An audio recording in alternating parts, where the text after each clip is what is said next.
Durante a reunião de cúpula do Mercosul, o ministro de Relações Exteriores, Ernesto Araújo, falou sobre as propostas do Brasil durante a presidência pró-tempore do bloco.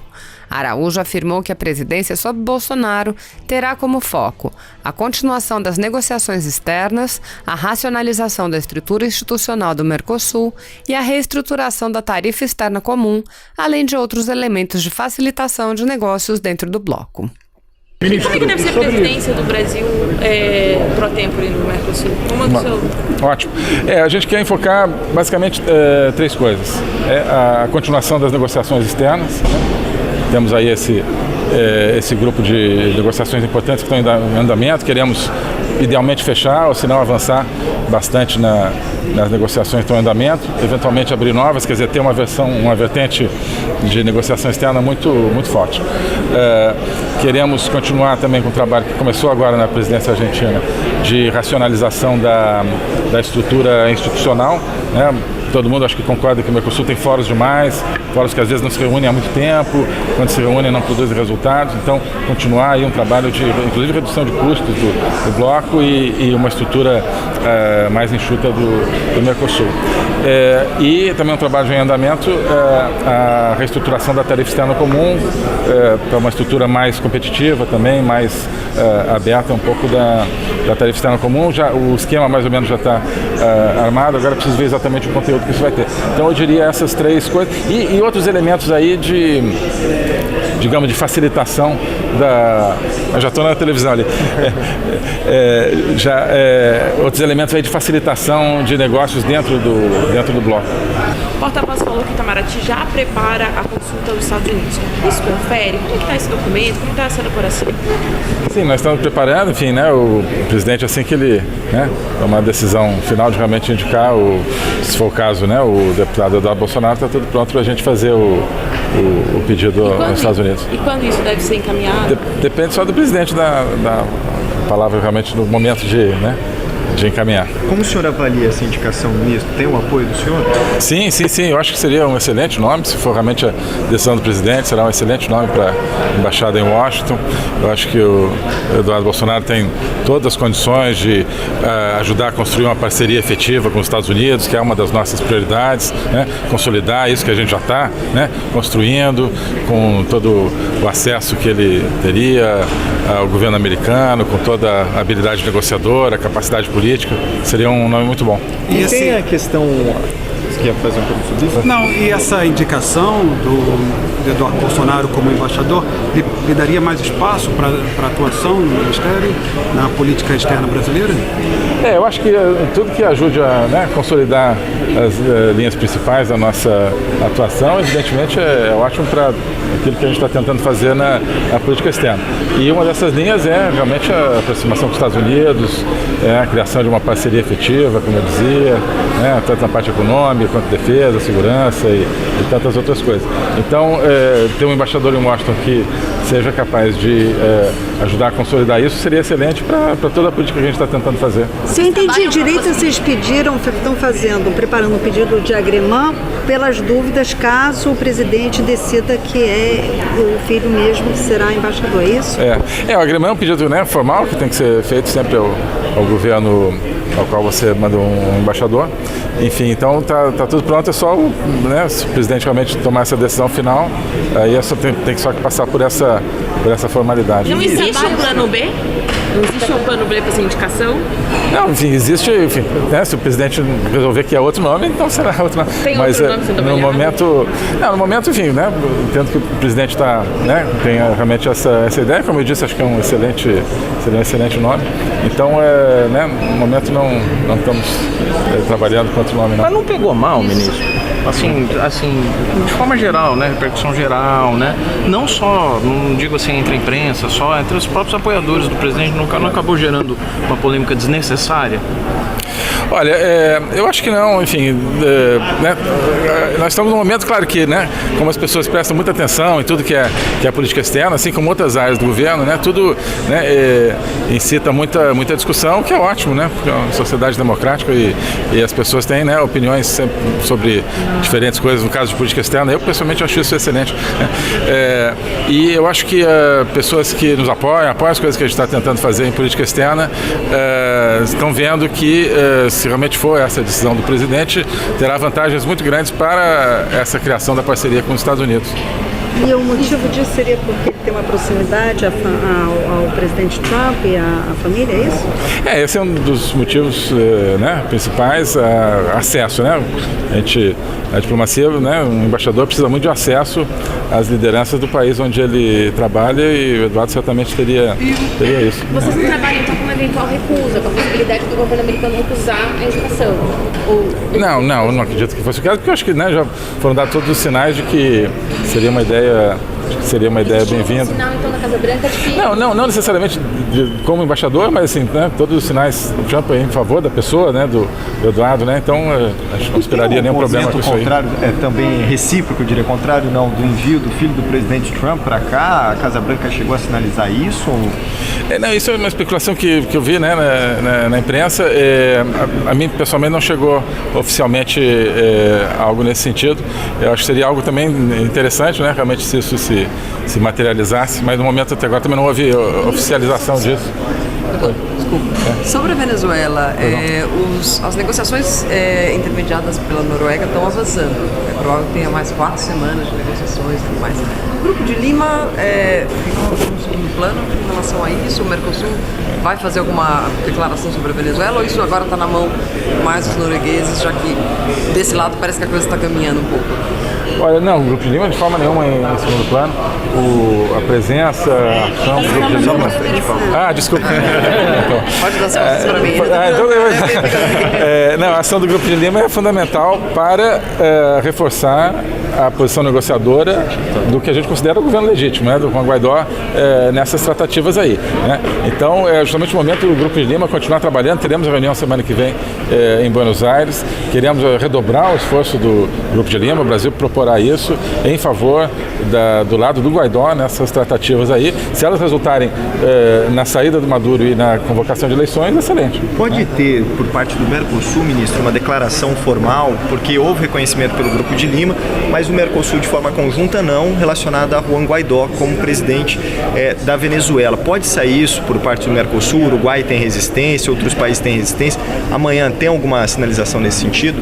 Sim, nós estamos aí trabalhando num texto que não necessariamente só dos países do Mercosul, porque tem os países associados que estão aqui, talvez alguns deles até pudessem aderir. É um texto em que a gente quer reiterar as preocupações que a gente tem com a Venezuela, né? Mas nada de apoio formal ou uma coisa conjunta? Não, eu acho que os países, né, que estão aqui, que já apoiam o Guaidó, continuam apoiando, entendo, e nós certamente, claro, e os países que ainda não apoiam, acho que também continuarão não apoiando nesse momento. A gente tem a expectativa que eles também apoiassem, né? Mas é possível que saia algum texto aqui com uma reiteração por parte, né, dos países que apoiam sobre nosso entendimento de como é nocivo o regime que está lá instalado e como é urgente que ele seja desinstalado. Agora, ministro, na prática, em que isso muda? Quer dizer, já se falou várias vezes, em vários fóruns, está todo mundo preocupado, a crise, a democracia, etc. E na prática, o Maduro continua lá, o Guaidó está como... Há 6 meses já? Olha, eu acho que o que está se percebendo é que é um processo irreversível, né? Por mais que Maduro queira continuar no poder, queira ganhar mais tempo, mais uma semana, mais um mês, a posição do Grupo de Lima não vai mudar, a posição do Brasil certamente não vai mudar. Nós não vamos normalizar relações com aquele regime, né? E eu acho que isso é a mensagem principal do Grupo de Lima, quer dizer, não tem hipótese de uma Venezuela normal aqui dentro da região com a continuação do regime ditatorial que está instalado lá, né? Eu acho que isso não é o que muda, é o que cada vez mais se afirma, né? E é algo que vai se tornando, digamos, a peça central de qualquer engenharia aí que possa ser montada aqui na região. E como eu digo, acho que isso está reforçando, porque se hoje você tem, né, um governo interino, no caso do Guaidó, negociando lá com o regime para ver se o regime sai, né, e convoca eleições, e se pode convocar eleições. Se isso existe, é porque em grande parte é porque há esse apoio, claro, em grande parte também por causa do Guaidó ele mesmo, da coragem, da determinação que ele tem, mas também por causa do apoio da comunidade internacional, especialmente do Grupo de Lima. Ministro, se por exemplo, o eventual futuro embaixador não tiver um bom desempenho em Washington, qual é a sua liberdade para poder trocar o filho do presidente? Olha, eu tenho certeza que ele tem um excelente desempenho, né? Então não é uma questão que eu acho que não se coloca, né? Enfim, o presidente é que designa, né? Ele não tem tanto conhecimento assim nesse cargo, então ele poderia ter um mau desempenho. Qual seria a sua liberdade para trocá-lo? Não acredito que tivesse mau desempenho, não. Então é uma questão que não se coloca. Ministro, a relação ao Mercosul, posicionamento do governo brasileiro, o que fez o governo brasileiro mudar? Porque no início havia discussão bilateral, a flexibilização inclusive do bloco, né, para que pudesse haver essas negociações bilaterais, e agora parece que o foco está na negociação com o bloco, a União Europeia, a EFTA, Canadá, próprios Estados Unidos. O que fez o governo brasileiro mudar diante do Mercosul? Basicamente foi a percepção de que o Mercosul pode ser um bom instrumento para as coisas que a gente está querendo fazer. Fundamentalmente, né, para abertura econômica, para uma inserção competitiva aí na economia mundial e também para a promoção da democracia, porque o Mercosul também tem esse lado, né? Então nós percebemos que o Mercosul era um instrumento que era usado para outras coisas, né? Foi usado para isolar a região do resto do mundo, foi usado em certo momento para apoiar, né, um governo totalitário lá na Venezuela, né? E então o problema não era o Mercosul, era o uso que era feito do Mercosul, né? Então nós nos demos conta disso, de que podia e pode, acho que está se mostrando isso, ser um instrumento muito útil. O acordo com a União Europeia mostra claramente isso, né? Que acho que manejado da maneira que a gente acha que ele deve ser manejado, ele pode trazer excelentes resultados. O acordo com a União Europeia que fez essa mudança de percepção, ou isso já vinha sendo avaliado? Porque no começo do governo Bolsonaro, houve a questão até dos passaportes, tirar o Mercosul das capas do passaporte. Isso volta? Isso volta? Não, sim, não. Então, na verdade, quer dizer, não é essa percepção que resulta do acordo com a União Europeia. Acho que o fato de a gente ter conseguido fechar o acordo com a União Europeia que resulta dessa mudança de percepção e da aceleração, na verdade, que a gente deu ao Mercosul em todas as vertentes, inclusive nessa vertente da negociação externa, porque a gente percebeu, olha, isso aqui pode ser um bom instrumento, né? Então, o acordo com a União Europeia, digamos, é o primeiro fruto dessa nova percepção, dessa nova engenharia aí do Mercosul, né? A questão do passaporte, o passaporte continua obedecendo às normas do Mercosul, né? Tinha lá, inclusive tem a palavra lá Mercosul. A questão simplesmente que os outros países do Mercosul tinham a palavra Mercosul e o brasão dos seus países, o passaporte. O Brasil, por algum motivo, resolveram tirar o brasão da República e colocar um símbolo que nem é bem o símbolo do Mercosul, né? Não é exatamente aquele símbolo que está nas bandeiras do Mercosul. Então, é algo que estava, inclusive, que extrapolava da própria ideia anterior do passaporte Mercosul, digamos assim, né? Então, o que nós fizemos foi simplesmente colocar o que todo mundo queria, que era o brasão da República, assim como os outros 3 países já tinham os seus brasões e continuavam tendo seus brasões no passaporte. Então, isso não é um símbolo assim de não querer Mercosul, nós simplesmente estamos, na verdade, no caso... Está escrito. Mas vai estar escrito Mercosul sim. Com o brasão. Exato. E a placa do Mercosul, porque também teve uma polêmica aí. Sim, exato. Mas também não era por causa do Mercosul, era por causa, acho que uma das razões era a percepção de que era do custo, né? Que derivava também, acho que como até o ministro Tarcísio explicou outro dia, né? De determinados elementos da placa, que eram o design dos elementos, tinha sido uma coisa muito cara, isso encarecia a placa, né? Mas não era nada contra o Mercosul e nem contra a ideia de ter uma placa Mercosul, que tem suas vantagens, né, em termos técnicos aí, pelo que eu entendo, de rastreabilidade, de segurança, né? Então, não era nada contra a ideia de Mercosul. Ministro, como é que deve ser a presidência do Brasil pro tempore no Mercosul? Ótimo. A gente quer enfocar basicamente 3 coisas. A continuação das negociações externas, né? Temos aí esse grupo de negociações importantes que estão em andamento, queremos idealmente fechar, ou se não avançar bastante nas negociações que estão em andamento, eventualmente abrir novas, quer dizer, ter uma vertente de negociação externa muito, muito forte. Queremos continuar também com o trabalho que começou agora na presidência argentina, de racionalização da estrutura institucional, né? todo mundo acho que concorda que o Mercosul tem fóruns demais, fóruns que às vezes não se reúnem há muito tempo, quando se reúnem não produzem resultados, então continuar aí um trabalho de, inclusive, redução de custos do bloco e uma estrutura mais enxuta do Mercosul. E também um trabalho em andamento, a reestruturação da tarifa externa comum para uma estrutura mais competitiva também, mais aberta um pouco da tarifa externa comum. Já, o esquema mais ou menos já está armado, agora preciso ver exatamente o conteúdo que isso vai ter. Então eu diria essas três coisas e outros elementos aí digamos, de facilitação da... Eu já estou na televisão ali. Outros elementos aí de facilitação de negócios dentro do bloco. Ministro, sobre essa parte da redução das comissões, que havia uma quantidade até que se superponham, né? Essa ideia de fazer o Mercosul mais fitness, digamos, isso seria já na presença pro tempo brasileira ou seria uma espécie de várias etapas até encolher o... Eu acho que esse é um trabalho em andamento. Agora na presidência argentina já estão sendo cortados alguns fóruns, já que não faziam sentido. Nós vamos continuar com isso, não sei se vamos acabar isso na nossa presidência, talvez não, talvez seja um processo que continue, mas queremos dar muita ênfase a isso porque é uma estrutura que já não reflete o momento, ela realmente está muito inchada, mobiliza muita gente para pouco resultado. Então, né, o Mercosul Fitness eu gostei. Durante a presidência do Brasil, é possível fechar algum acordo? Acho que sim. Acho que sim. Quais? O que todo mundo vislumbra como mais próximo é com a EFTA, né? A área de livre comércio europeia, que é a Suíça, a Noruega, a Islândia e Liechtenstein. Né? Isso acho que é bastante factível fazer proximamente, claro, depende da posição do outro bloco também. E aí, idealmente, talvez tentar fechar mais um, né? É bom ser ambicioso, assim, né? Tentar fechar mais um nesse semestre e deixar tudo bem preparado para os outros, né? Está se negociando também uma forma de, por exemplo, implementar, cada país poder implementar primeiro o acordo Exato. Sim, nós estamos falando sobre isso, né? Acho que a Argentina vai fazer o anúncio aí da decisão, mas basicamente nessa ideia de que quando cada país do Mercosul terminar seu processo de ratificação, o acordo possa entrar em vigor para esse país. Ministro, Israel e sobretudo Estados Unidos, dois parceiros importantes no momento do Brasil, pediram à Argentina, e a Argentina vai atender, e declarar o Hezbollah como grupo terrorista. A indicação de que Mike Pompeo fez o mesmo pedido ao Brasil, ou vai fazer, e agora na semana vem aqui para a Argentina reforçar isso. O Brasil recebeu esse pedido, o Brasil, qual seria a postura do Brasil?